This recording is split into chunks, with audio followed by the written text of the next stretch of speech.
જય દ્વારકાધીશ। આશા કરું છું કે તમે બધા મજામાં હશો।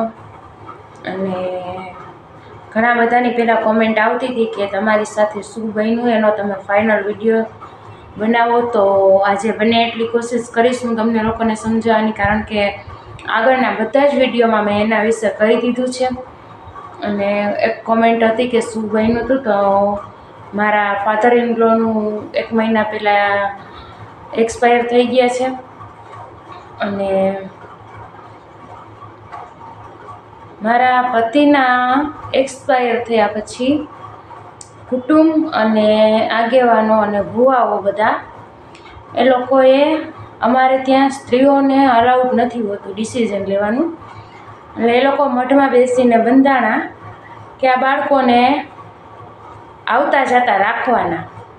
હવે મને એવી નહોતી ખબર કે આ લોકોના પેટમાં એવું પાપ છે કે આ લોકો સાવ દઈ દેશે, એટલે એ લોકોએ કીધું એ પ્રમાણે 1 વર્ષ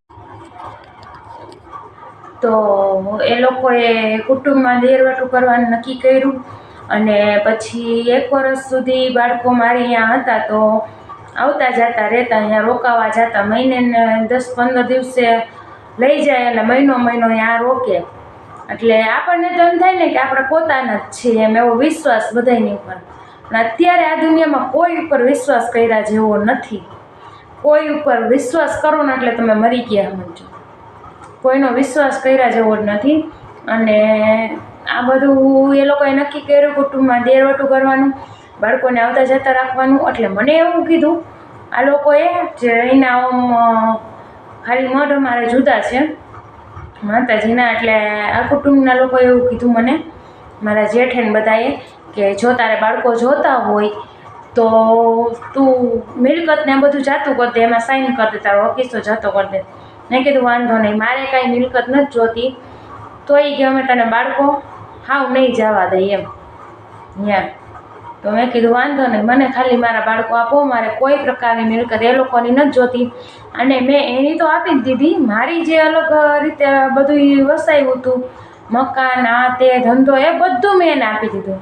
અને જિંદગીમાં એમ કહેવાય ને, કોઈથી જોયું ન હોય, માંડ જોયું હોય, ભેગું થયું હોય, એટલે પછી એ માણસોને તો આવવું જોઈએ ને, એ લોકોને તો વિશ્વાસ ન જ આવે ને, કાંઈ આ બધું દઈ દીધું તો હવે હું દઈ રહીને મોઢા મારવાની હતી છોકરાઓ હાટું થઈ। અને હું તો એમ જ કહું છું કે એથી ને મોટાવેલી એ ઘરની સ્ત્રીઓ હોય છે જે ખબર નહીં કેવા રાક્ષસ કુળમાંથી જન્મ લઈને અહીંયા આવી હોય છે, કારણ કે એનામાં એટલી દયા નથી કે અવડા છોકરા મા વગર ન રહી શકે।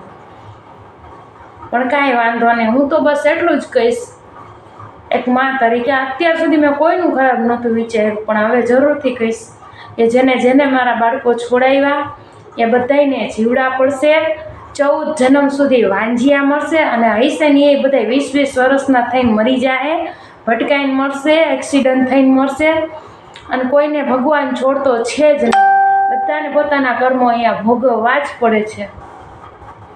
એટલે અત્યારે માણસોને ભગવાનનો તો ડર છે નહીં।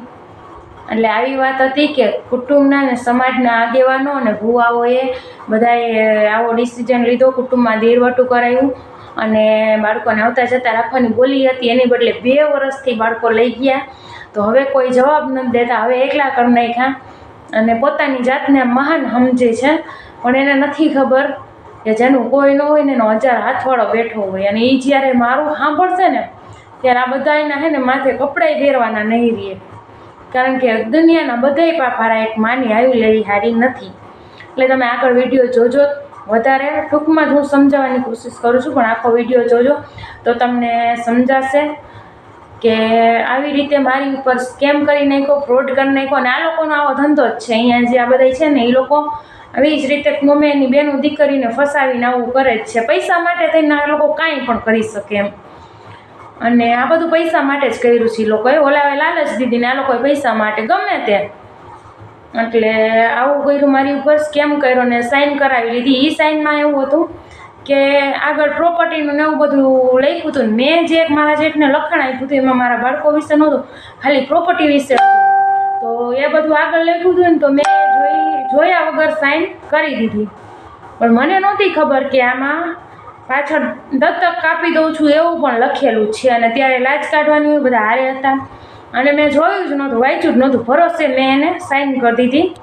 હવે એ વકીલનું પણ સબૂત છે, મારા જેઠ બોલે છે એ પણ સબૂત છે.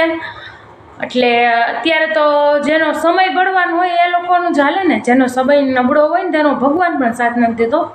પણ કાંઈ વાંધો નહીં, એક દિવસ મારો પણ સમય આવશે ને, જેથી સમય મારો આવશે ત્યારે આ બધાને તો શું સજા મળશે એ તો હવે ભગવાન જ જાણે. અને અત્યારે જો કે મળી રહી છે બધાને, ઘણા બધાને મળી ગઈ છે, જેને બધાએ આવું મારી ઉપર કર્યું છે ને. અને આવી રીતે મારી પર બહુ મોટો સ્કેમ કર્યો કે એ લોકોએ દત્તક લઈ લીધા. 1.5 વર્ષ ભૂવાઓએ નાગેવાનો એ બધાએ આવતા જતા રાખવાની બોલી કરી હતી.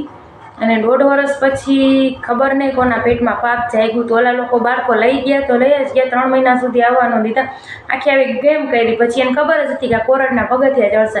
એટલે કોર્ટના પગથિયા હું ચડી ને ત્યારે કોર્ટમાંથી મને આ ઓલું મળ્યું દસ્તાવેજ આવો કે તમે આ દત્તક આપી દીધા છે. ત્યારે મારા પગ નીચેથી જમીન ખસી ગઈ કે મારી ઉપર આવડો મોટો દગો થઈ ગયો છે, મારા બાળકોને દત્તક લઈ લીધા છે. અને ત્યારથી લઈને અત્યાર સુધી હું લડું જ છું અને હજી આગળ પણ લડતી રહીશ. કાંઈ વાંધો નહીં, ભગવાન છોડવાનું નથી. જીવડા પડશે તમને, જીવડા. અને જીવડા પડે જ છે. બધાને એમ થતું હોય કે આવા હારા પહેલાં લાગતા હતા કે હાથે, અત્યારે લાગે જ છે. ઘણા બધાને તમારે જોવા હોય તો જાજો સરકારી હોસ્પિટલમાં. અને મેં તો જોયેલા છે, તમે જોઈ લેજો. જીવડા પડશે તમને બધાને. અને જેમ મારા મુકાયા ને ભગવાન તમારાય છોડાવશે. અને તમારી પેઢીઓ આખી ડૂબી જાય. માણા એમ કહે ને 71 પેઢીઓ તમારી ડૂબી જાય, 71 પેઢીઓ. એટલે આવી રીતે મારી ઉપર સ્કેમ કર્યો, દેરવટું કરાવીને કુટુંબમાં બાળકોને આવતા જતા રાખવાના બાને લઈ ગયા. અને પછી મેં કેસ કર્યો. કેસમાં ખબર પડી કે આ લોકોએ મારી ઉપર આવડો મોટો દગો કર્યો. મેં મિલકત દીધી હતી, એમાં એ લોકોએ દત્તક લઈ લીધા. પણ હદ વગરની એ સ્ત્રીઓને હું કહેવા માંગીશ કે તમારો જન્મ એળે ગયો. તમે નરકમાંય તમને જગ્યા નહીં મળે ને મહાણે જાઓ તો તમારી લાશને લાકડાય નહીં મળે. કાગડા કૂતરા ખાય બધાયને જોકે, પણ આ લોકોને વધારે એમ. કારણ કે 2 વર્ષથી મારા બાળકોને અહીંયા રાખીને બેઠ્યું છો. જો તમે મા બાપના પેટની હોત ને, માણસના પેટની તો જીરીક દયા હોત, માણસ જેવું માણસાઈ જેવી નામની વસ્તુ હોત તમારામાં. પણ એ તો કાંઈ તમારામાં છે નહીં. ખેર મારે કાંઈ નહીં, એ તો તમારા કર્યા તમારે ભોગવવા. જો કોઈના સુધી આ વિડીયો પહોંચતો હોય અને કોઈનામાં દયા હોય તો મારા બાળકોને આ વિડીયો જરૂરથી બતાવજો કે હું તમારા માટે લડું છું. અને જલ્દીથી હું તમને ત્યાંથી છોડાવીશ અને પાછા લઈ આવીશ.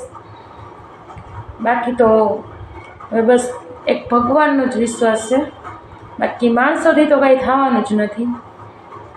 અને ભગવાન આની બહુ આકરી સજા દેશે. આ દુનિયામાં કોઈએ જોયું નહીં હોય ને એવું મોત આ બધાને મળશે. એટલે રાજવીને કાનાને બસ એટલું જ કહીશ કે હું તમને એમ થતું હશે કે તમારી મમ્મી તમારા વગર જીવે, પણ હું નથી જીવી શકતી.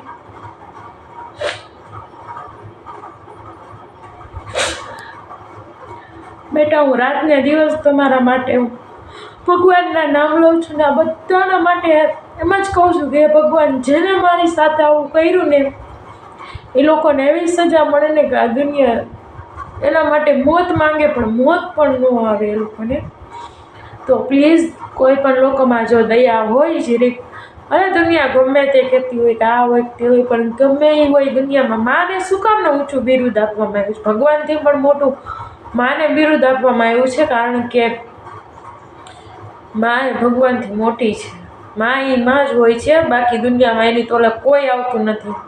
તમે મોઢાના કોળિયા ખવડાવો ને તો પણ એની તોલે નથી આવતા. એટલે રાજવીને કાના હું તમને જલ્દીથી પાછા અહીંયાથી લઈ આવીશ. અને જે લોકો તમને હેરાન કરતા હોય એ બધાને હું સજા અપાવીશ, માણસથી નહીં તો ભગવાનથી. કારણ કે મને પૂરો વિશ્વાસ છે, હું એટલી તો ભક્તિ કરું જ છું કે ભગવાન એક દી મારું જે દી સાંભળશે ને તે દી આ બધાને છેલ્લો દિવસ હશે એમ. ત્યાર પછી એ લોકો ઉપર કપડાય નહીં રહે.